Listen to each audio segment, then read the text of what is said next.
ဒီဗီဒီယိုလေးမှာတော့ Vlookup function အသုံးပြုတဲ့နည်းလမ်းလေးကိုလေ့လာကြမှာဖြစ်ပါတယ်။ Okay, Vlookup function ရဲ့သူရဲ့လုပ်ငန်းလုပ်တဲ့ပုံစံကဘယ်လိုလုပ်လို့လဲဆိုရင် you can use အသုံးပြုနိုင်တယ် the Vlookup function ကိုအသုံးပြုနိုင်တယ် to set ရှာဖွေဖို့ရန် the first column ပထမဆုံး column တိုင်း or range or cell เนาะကျွန်တော်တို့ဇယားထဲမှာရှိတဲ့ပထမဆုံး column တိုင်းက cell တစ်ခုကိုသုံးပြီးတော့ကျွန်တော်တို့ရှာဖွေနိုင်တယ် and ပြီးတော့ then return a value from any cell on the same row or the array အဲ့ရှာလိုက်တဲ့ကျွန်တော်တို့က cell ရဲ့เนาะတဒန်းနဲ့ရှိတဲ့เนาะ row တစ်ခုမှာတဒန်းနဲ့ရှိနေတဲ့ဘယ်အရာကိုမဆိုကျွန်တော်တို့ကဖော်ပြနိုင်တယ်လို့ပြောတာ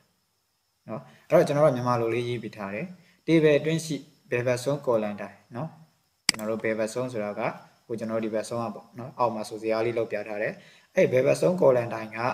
အချက်လက်ကိုအသုံးပြုပြီးတော့เนาะသုံးသောအချက်လက်၏ညာဘက်တန်းထဲမှာအချက်လက်များကိုရှာဖွေနိုင်တယ်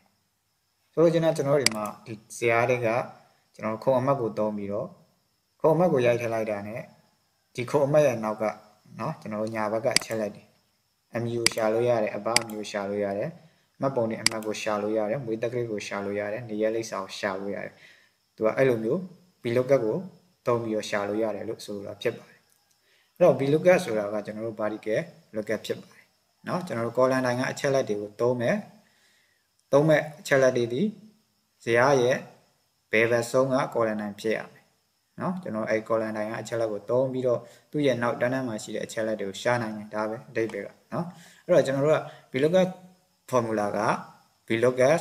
lookup value ကျွန်တော်တို့ရှာခြင်းနဲ့အချက်လက်ရိုက်ထည့်ရမယ်เนาะရှာခြင်းနဲ့အချက်လက်ကဆဲခွက်ထဲမှာရိုက်ထည့်မယ်ဆိုရင်အဲဒီရိုက်ထည့်မယ်ဆဲခွက် name ကိုယူလို့ရတယ်နောက်က table array ကျွန်တော်တို့ရှာမယ်ကျွန်တော်တို့ table ကြီးတွေကနေ select မှတ်ပေးမယ်ပြီးရင် column index number เนาะကျွန်တော် column တိုင်း number ဘယ်လောက်ကเนาะကျွန်တော်တို့ကဒီအချက်လက်ကိုရှာကြတာလဲဆိုပြီးတော့ column number ကိုရိုက်ထည့်ပေးရမယ်ပြီးရင် range lookup ဆိုတာကတော့ကျွန်တော်တို့ဒီအောက်မှာလည်းရေးထားတယ် true for ရွေးလို့ရတယ်အဲ့တော့အချက်လက်ကိုเนาะအတိအကျကျွန်တော်တို့ရကျင်တယ်ဆိုရင် for ကိုပဲအသုံးပြုပေးပါ Okay အဲ့တော့ဒီမှာတစ်ခုချင်းစီရဲ့အဓိပ္ပာယ်လေးလည်းကျွန်တော်ရေးပြထားတယ် lookup value ပထမဆုံး column တိုင်းရှိရကျင်တော့အချက်လက်เนาะနောက်က table array table တစ်ခုလုံးမှတ်သား select မှတ်လိုက်မယ် column index number ရှာကျင်တော့မိမိအချက်လက်နောက်ရှိ column တိုင်း number เนาะ range lookup true for အချက်လက်ဒီကြရရင် for ကိုအသုံးပြုပါ Okay ဟုတ်ပြီကျွန်တော်တို့ဒီမှာဇယားတိုင်းတစ်ခုရှိတယ်ကျွန်တော်တို့ဒီကွန်ပျူတာသင်တန်းကဒါအကြောင်းသားတွေဆိုပါစို့เนาะသူတို့မှာဒါခုံအမှတ်တွေရှိတယ်เนาะကပ္ပတ1ကပ္ပတ2เนาะကပ္ပတ3စရည်တဲ့ပြင်ဒီကပ္ပတ1ကိုရိုက်ထည့်လိုက်တာ ਨੇ အမည်ကြလာအောင်အဘအမည်ကြလာအောင်သူရဲ့သက်ဆိုင်အချက်လက်တွေကြလာအောင်ကျွန်တော်တို့က vertical lookup နဲ့ကျွန်တော်တို့က formula ရေးထားလို့ရပါတယ်။ဟုတ်ပြီအဲ့တော့ကျွန်တော်တို့လက်တွေဒီမှာ formula ရေးကြည့်မယ်ကျွန်တော်တို့သုံးပါသည်ဘယ်ဘက်ဆုံးကအချက်လက်ဖြစ်တဲ့အတွက်ခုံအမှတ်ကိုသုံးပါအဲ့တော့ခုံအမှတ်နေရာမှာကျွန်တော်တို့ခုံအမှတ်ကိုရိုက်ထည့်လိုက်မယ်အဲ့တော့ဒီဟာဒီ lookup value ဖြစ်သွားမယ်ဒီဆဲခွက်ဒီခုကျွန်တော်ပြနေတဲ့ဆဲခွက်ဒီ lookup value ဒီနေရာကိုခုံအမှတ်ရိုက်ထည့်ချင်တာရိုက်ထည့်လိုက်တာနဲ့သူ့ရဲ့နောက်ကတန်းတန်းအမည်တွေကြလာအောင်အဘအမည်တွေကြလာအောင်မှတ်ပုံနဲ့အမှတ်မွေးတက်ကလေးနေရာလိပ်စာတွေကြလာအောင်ကျွန်တော်တို့ကဒီသူ့ရဲ့နောက်သက်ဆိုင်ရာဆဲခွက်လေးတွေမှာ formula ရေးပေးထားမှာဖြစ်ပါတယ်အဲ့တော့ကျွန်တော်တို့ရေးမဲ့ formula က Vlookup formula ဖြစ်ပါတယ်အဲ့တော့ Vlookup formula ထဲမှာ argument ၄ခုပါတယ် lookup value table array column index number range လို့ဆိုပြီးတော့ကျွန်တော်တို့ argument ၄ခုရှိတယ်ဟုတ်ပြီအဲ့တော့ကျွန်တော် formula ရေးကြည့်မယ် formula ရေးတိုင်းညီမချင်းကစတယ်ပြီးရင်ကျွန်တော်တို့က Vlookup ဆိုပြီးတော့ကျွန်တော်တို့ open bracket เนาะ open bracket ရေးမယ်ပြီးရင် lookup value ဒီခုံအမှတ်ဆိုတဲ့နောက်ကဆဲခွက်ကိုဒီထဲမှာရိုက်ထဲမှာဖြစ်တဲ့အတွက် select မှတ်လိုက်မယ်ဒီကနေကျွန်တော်တို့ပေါ်မှာပြီးရင်ကျွန်တော်ရှာချင်တဲ့ table ကြီးကို select မှတ်မယ် okay ကျွန်တော်တို့ဒီ table ကြီးကနေရချင်တာဆိုပြီးတော့ table ကြီးကို lookup array table array select မှတ်လိုက်မယ်ဒီကနေ column index number အဲ့တော့ကျွန်တော်တို့အမည်ကိုရချင်တာเนาะအမည်ကိုရချင်တာဖြစ်တဲ့အတွက်ကျွန်တော်တို့အမည်ရှိတဲ့ column line number ဒီ column line number 1 column line number 2ဆိုတဲ့အတွက်2ဆိုပြီးတော့ရိုက်ထည့်မယ် column line number 2ကဟာကိုကျွန်တော်တို့ကြာချင်တာပြီးရင် comma ပြီးရနဲ့ကျွန်တော်တို့က for ကိုရွေးပေးမယ် okay for ကိုရွေးလိုက်တာ ਨੇ ပြီးရင် print page enter Okay ခုချိန်မှာဘာမှမပြသေးဘူးဘာကြောင့်လဲဆိုကျွန်တော်ဒီမှာခုံနံပါတ်မရိုက်ထားသေးလို့ဖြစ်ပါတယ် Okay အဲ့လိုပဲကျွန်တော်တို့ကနောက်အရာတွေကိုလည်းကျွန်တော်တို့ formula ရေးထားမယ် b LOKUBF Vlookup ပြီးရင်ကျွန်တော်တို့ကခုံမှတ်ကိုရိုက်ထည့်လိုက်တာ ਨੇ เนาะကျွန်တော်တို့သူ့နောက်ကအဘအမည်ကိုဖော်ပြခြင်း ਨੇ ပြီးရင်ကျွန်တော်တို့ table array table array ဒီဘယ်ကနေစလဲဆိုရင်ကျွန်တော်တို့အခု slash မလိုက်တဲ့နေရာမှာပေါ်လာပါတယ်ကျွန်တော်တို့ A17 ကနေ F21 ထိပါเนาะဒါကိုတော့ slash မမှတ်ချင်ဘူးဆိုရင်ဒီတိုင်းလေးတန်းရိုက်လိုက်လို့ရတယ်ကိုပြီးရင် column number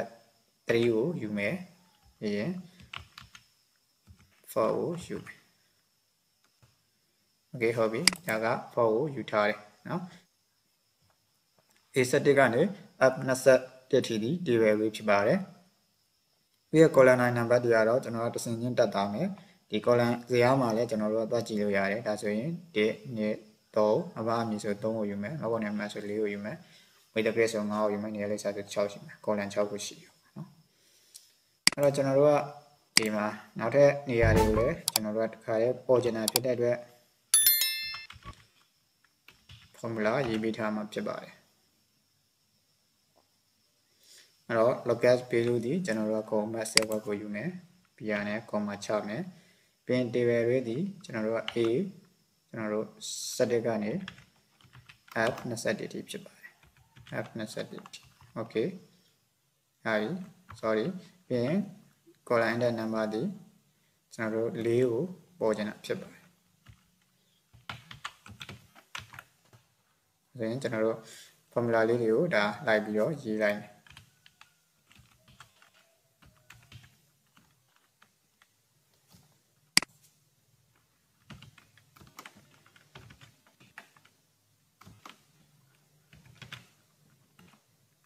ပြီးရင်ကျွန်တော်တို့ column number 5ကိုပေါ်ဖြစ်ပါတယ်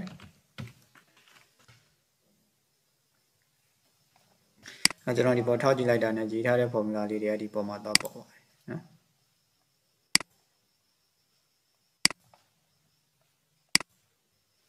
Okay အပြီးနောက်ဆုံးကွက်ကိုကျွန်တော်တို့ formula ရေးမယ် equal Vlookup ပြီးရင်ကျွန်တော်တို့က lookup ပေးလို့ရှိမယ် set ကွက်ကိုရေးမယ်ပြီးရင်လည်းကျွန်တော်တို့ table array ဒီ A11 to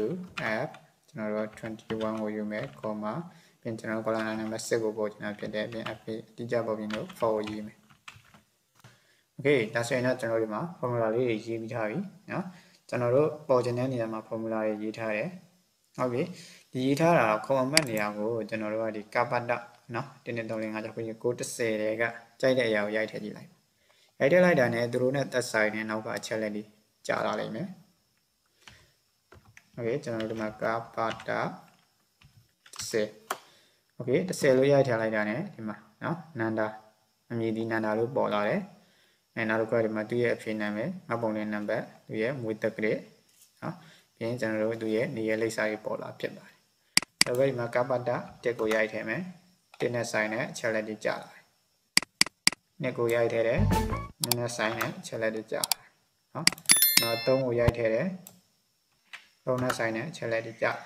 ဆိုတော့ကျွန်တော်တို့ကဒီ vertical lookup ဒီကျွန်တော်တို့ကဒီဘယ်နေရာတွေမှာသုံးလို့ရလဲเนาะကျွန်တော်တို့ဒီတောင်းသားစင်းနေပေါ့เนาะဒါကိုယ်တင်တန်းကြောင်းမှာပဲဖြစ်ဖြစ်เนาะအပြင်ကကျွန်တော်တို့ဒီပညာရေးပိုင်းမှာပဲဖြစ်ဖြစ်ဒီ